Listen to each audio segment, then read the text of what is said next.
Hi everybody, welcome to yet another one of our drawing tutorial videos from Hoboken Public Library. My name is Steph. I'm the history librarian here at the library. My job is to archive the historical happenings of Hoboken and to make them accessible to all of you.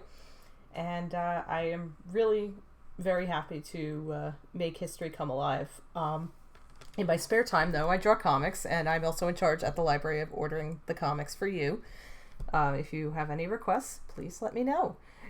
In the meantime, while you're here, we're still closed, but we've started doing curbside pickup. So if you're interested in acquiring any books or media of any sort, go to our website or call us during our business hours, which are listed on our website if you can't find them, and you will be able to place books on hold just like you normally would. And when you do so, you'll eventually receive a phone call pretty quickly telling you when they're ready, and you will be able to schedule a pickup time at the library to come and pick your books up curbside. They'll be in a bag, your first name and last initial, and I believe some of the digits of your card number will be on the bag, so you'll know it's yours, and you'll be able to take your materials with you.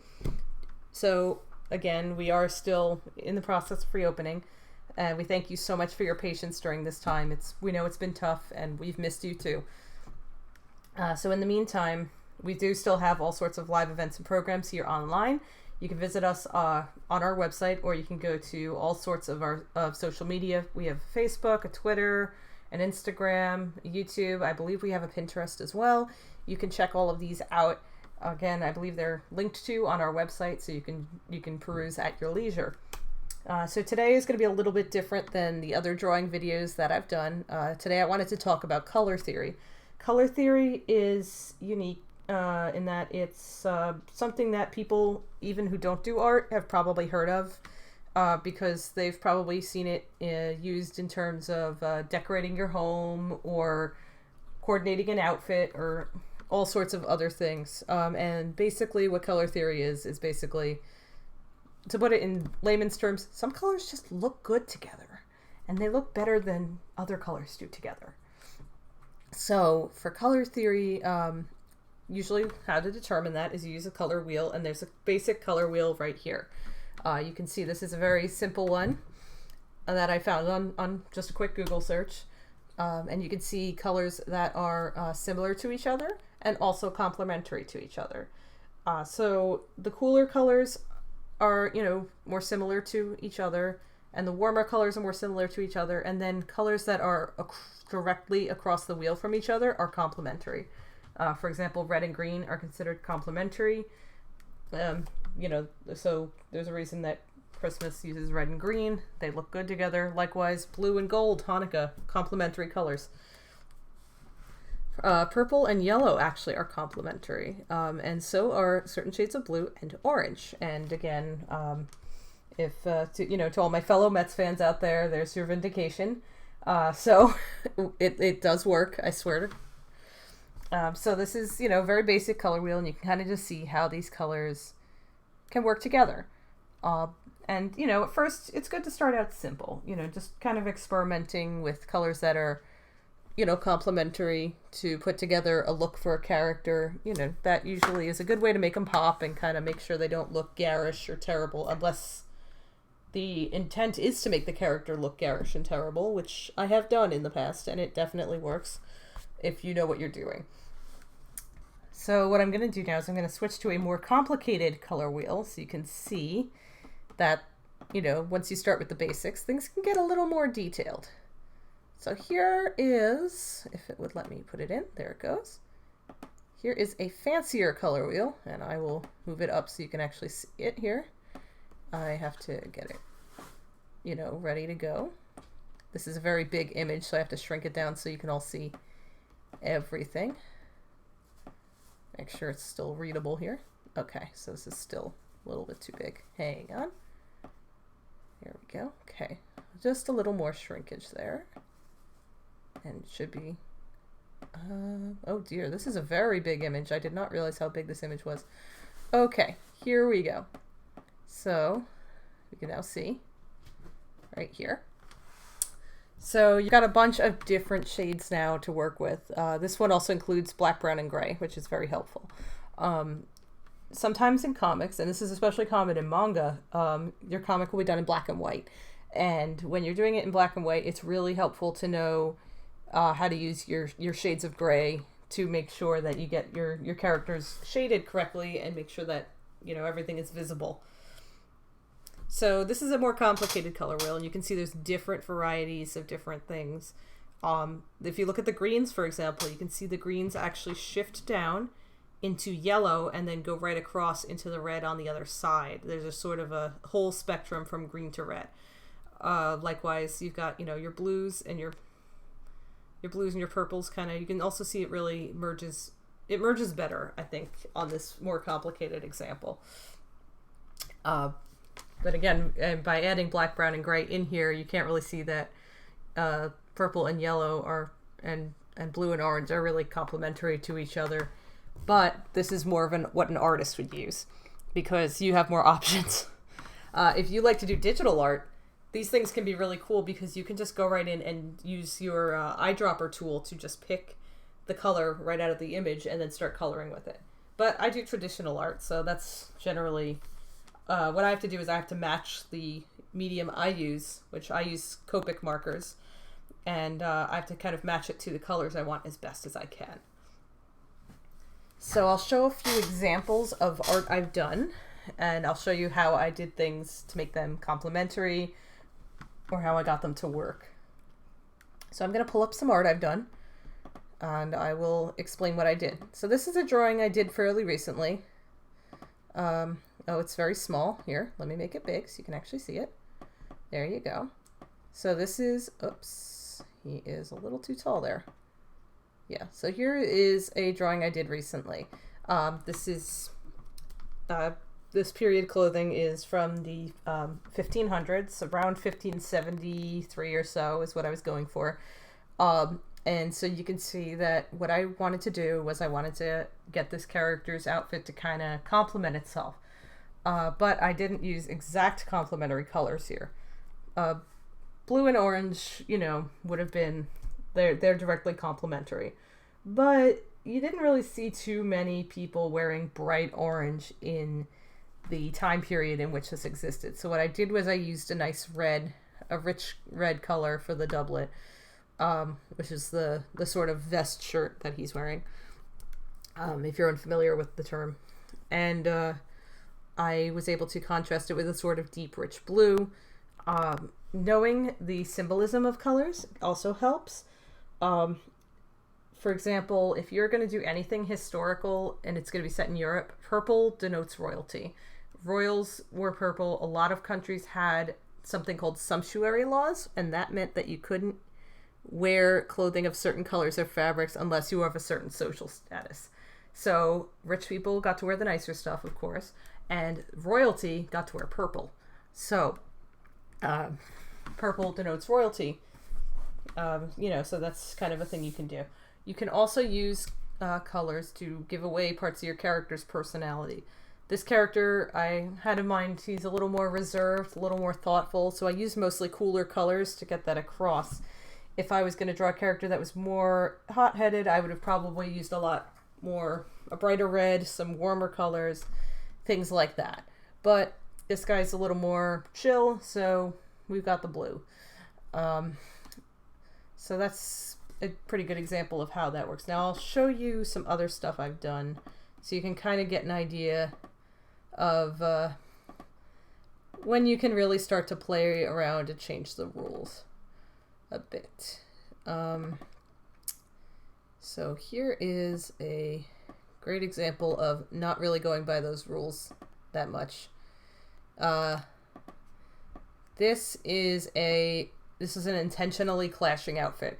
I wanted to invoke the feeling of the early 1990s when people actually dressed like this. If you were not alive at that time, this is real. People did wear these things. The windbreakers made a big swishing noise. They were very loud. Anyone could hear you coming from about a mile away. But you can see that a lot of these things don't really go. There's the windbreaker, which is mostly cooler colors. It's the blue, the purple, and a light pink. And then you've got the garish pink of the pants. The hat is red. And then there's all sorts of other splashes of color in and about. Now, it's worth noting that light green and pink actually are complementary. So the pants don't really clash with themselves. But the pattern doesn't really, it's because there's a pattern, it's going to clash with the fact that there's a different pattern on that windbreaker. So this is an intentionally bad outfit. And that was the entire idea of what I was doing here. So this character, he's going to stand out, but he's not going to necessarily stand out in the way of, how necessarily you would think, like, oh yeah, this is the main character, or, oh, this character, their colors look very nice. This is a character who's going to stand out because he looks terrible, and that is the entire point. So sometimes if you know the rules, you can bend them, or you can just straight up break them if it works. I mean, that's probably, I think, one of the best examples of, breaking the rules I have. Like, here's another one. Same character, just wearing another terrible outfit. Again, none of these things go together, and that is the point. Sometimes you just want to, if a character is purposely going out there going, I'm going to wear the ugliest thing I can, you can absolutely use that to break the rules and change things up a bit. So, again, let's see if I can find some other good examples of characters, standing out in ways. Let's see. These are all more mild, but I can try this. Yeah, I mean, again, here's another one of my characters. The green and the sort of reddish brown color of the hair, those are complementary. So I did that on purpose. You notice in fiction, you'll see a lot of red-haired characters wearing green. Now, that's partially because of a stereotype about Irish people being red-headed, and therefore, also they're Irish, so they have to wear green. But in actuality, it's also color theory. The green and the red actually will go very well together, and the character will pop off the page. So it actually looks really good. And so there is, more basis in color theory than there is in the actual, let's make the character with red hair wear green because they're Celtic, yes. Because in truth, there are more redheaded people in Scotland than in Ireland, and most Irish people actually are not redheaded. It's actually pretty uncommon worldwide to have red hair.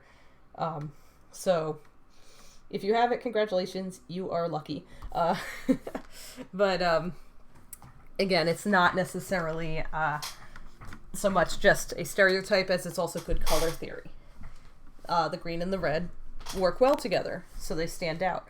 Likewise, I've actually done another similar one with that, in that I've taken a character and she is blonde, and I've made her clothes purple because purple and yellow are complementary, and it actually looks really good on her.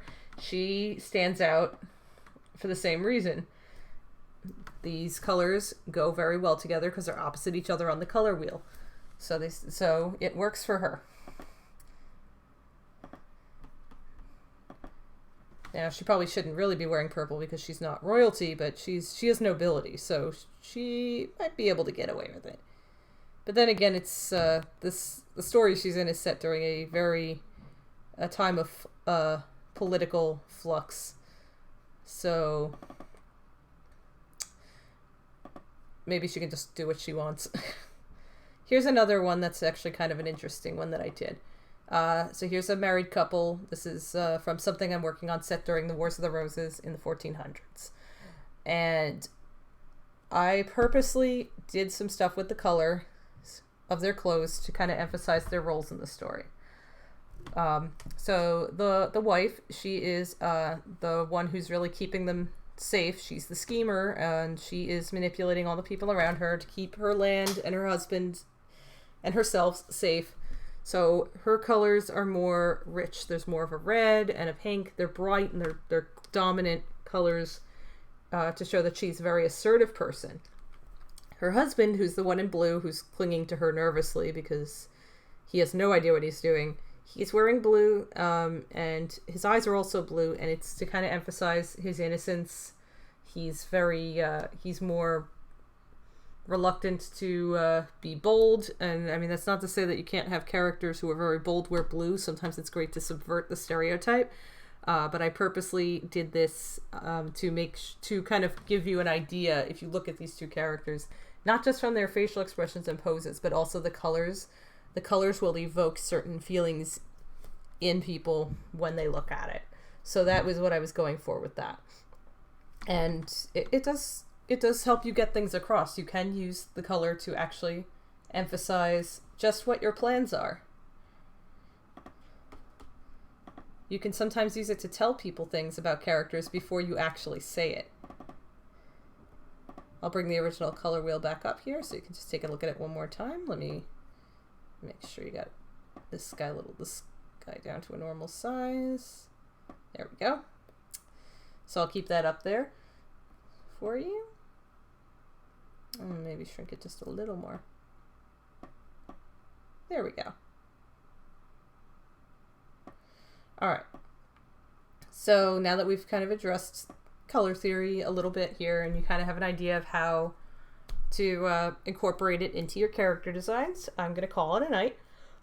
So I want to thank you all so much for joining us today. I really hope you enjoyed this. If you want me to talk about other things regarding art and drawing comics, please comment on this video. Let me know what you want to see. I enjoy making these, and I would be more than happy to help you out and do videos specifically tailored to what you're looking for. So if you enjoyed this, you can like the video or comment below. We'll get back to you as soon as possible. If you enjoyed it and you want to help other people practice their art too, feel free to share this. And again, remember, our doors are currently still closed, but we are getting there, and we are doing curbside pickup. So you can go on our website, and if you forgot what I said at the beginning of this video, you can either rewind back to the beginning where I explained it, or you can go on our website. All the instructions are right there. Our online resources are also available to you at hobokenlibrary.org. So I wanted to thank you all very much, and have a great night.